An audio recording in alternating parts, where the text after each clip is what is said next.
নমস্কার, নিউজ প্রাইমে আপনাদের স্বাগত। আমি সঞ্জয় রয়েছি আপনাদের সাথে। এই মুহূর্তে আমরা রয়েছি কলকাতার গঙ্গার ঘাটে, নিমতলা ঘাট। উদ্দেশ্য একটা আছে, কারণ আজ 16ই জুন, আজ দশেরা।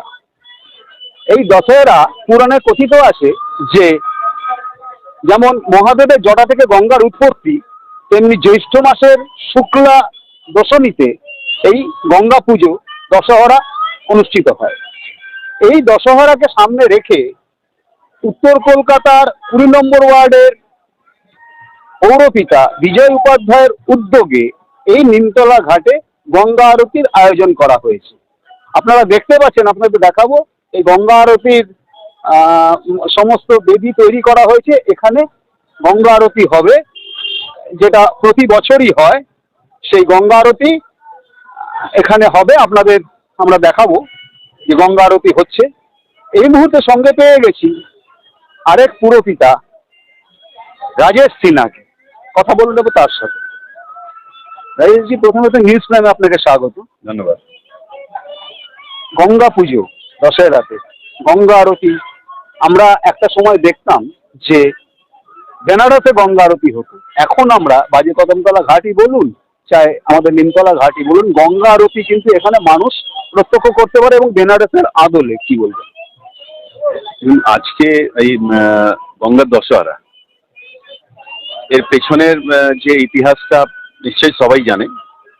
ভগীরথ ঋষি তার অনেক বংশজ মারা গেছিলেন, তার বংশজের আত্মা উদ্ধারের জন্য তিনি শিবের কাছে প্রার্থনা করেন। শিব তখন গঙ্গাকে নিজের জটা থেকে গঙ্গায় পাঠিয়েছিলেন। সেই গঙ্গা আজকে সারা ভারতবর্ষের একটা এমন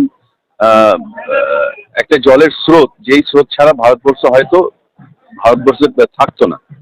সেই জলের স্রোতটা আজকে, সেই গঙ্গাকে আমরা মা বলে ডাকি। উনি পার্বতীর নিজের আপন বোন।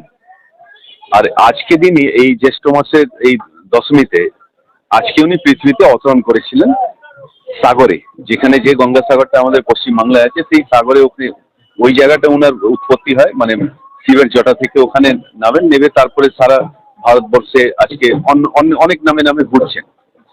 এই গঙ্গা আরতিটা মূলত আগে বেনারসে করা হতো, কারণ বেনারসটাকে আমরা স্পিরিচুয়ালি, যেটা আমাদের পুরাণে লেখা আছে যে বেনারস মানে কাশী যাকে বলে, কাশী কে আমরা মানি যে ওইটা পৃথিবীর মধ্যে নেই, ওইটা ভগবান শিবের যে ত্রিশূলের নখটা, ওই নখটার উপরে আছে।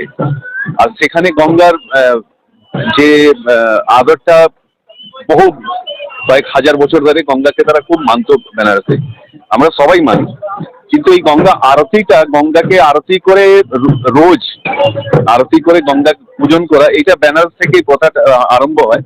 তারপরে এখন আস্তে আস্তে সারা ভারতবর্ষেই যেখানে গঙ্গা আছেন, সেখানে কোথাও কোথাও রোজ, কোথাও কোথাও সপ্তাহে একবার, কোথাও মাসে একবার, কোনো জায়গায় আজকে এই যে গঙ্গা দশহরা, সেই দশহরার দিন গঙ্গা আরতি করে এই যে মা এসছেন গঙ্গা পৃথিবীতে, সে আসার ফলে আমরা সবাই নিজের, আমাদের যারা আত্মীয় স্বজন যারা মারা গেছেন, তার আত্মা শান্তির আমরা গঙ্গায় গিয়ে করি গঙ্গা জল দিয়ে। তার জন্য মাকে এই পুজো করি। এই যে গঙ্গা আরতি, এটা রাজ্য সরকারের একটা অভিনব উদ্যোগ, খুব সুন্দর। আমাদের মুখ্যমন্ত্রী মমতা ব্যানার্জির অনুপ্রেরণায় আমাদের মেয়র ফিরাজ হাকিম আর MMIC তারক সিং, এদের উদ্যোগে বাজে কদমতলা ঘাটে এখন প্রত্যেক দিনই ওখানে গঙ্গা আরতি হচ্ছে। শনিবার রবিবার সেখানে প্রচুর ভিড় হয়, আমরাও যাই সেখানে। তো এটা খুব একটা সুন্দর পদ নিয়েছেন ওরা, যাতে আসলে এই পশ্চিমবাংলায় যে মানুষগুলো বিভ্রান্ত করে পশ্চিমবাংলার মানুষকে, যারা মমতা ব্যানার্জিকে হিন্দু বিরোধী করার চেষ্টা করেছিলেন, মমতা ব্যানার্জি তাকে দেখালেন যে উনি যেভাবে সব ধর্মকে নিয়ে চলেন, সেরকম গঙ্গা আরতি থেকে নিয়ে এসে সব ধর্মকে নিয়ে, তার প্রতিফলন তো সবাই দেখেছেন এই ভোটের। সদ্য লোকসভা নির্বাচন শেষ হলো, মানে হিস্টোরিক জয় হলো তৃণমূল কংগ্রেসের। আসছে আরেকটা উপনির্বাচন, কি বলবেন? যে কয়েকটা উপনির্বাচন হচ্ছে সেগুলো সবই আমরা জিতবো, কারণ ভারতবর্ষে সারা ভারতবর্ষের মানুষই কিন্তু মোদিকে কিন্তু করেছে, রিয়েক্ট করেছে।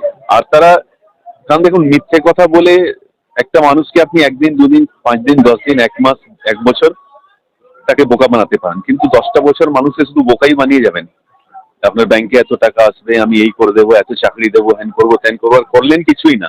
নিজে শুধু 1.5 লাখ টাকার চশমা পরলেন, নিজে শুধু 12 কোটি টাকার গাড়িতে উঠবেন, আর ভারতবর্ষে একটা কোনো নজওয়ান যারা লেখাপড়া করে আসছে তারা চাকরি পাবে না, পেটে ভাত পাবে না, তারা তো আর ভোট দেবে না।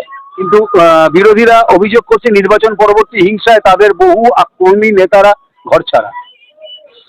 সে তো ইয়েতেও হয়েছিল, বসিরহাটেও তো তারা বলেছিল যে ওখানে রেপ হয়েছে, কিন্তু ওদের তো নিজের যে human rights commission and national women's commission তারা রিপোর্ট দিয়েছে কোনো রেপই হয়নি।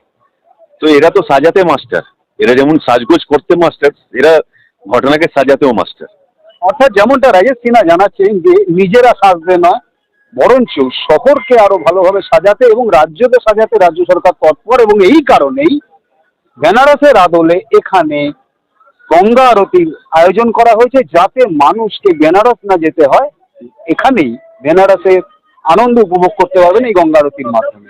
কলকাতার দিনতলা ঘাট থেকে ভিডিও জার্নালিস্টের সাথে নিউজ প্রাইমের জন্য সঞ্জয় সাহা।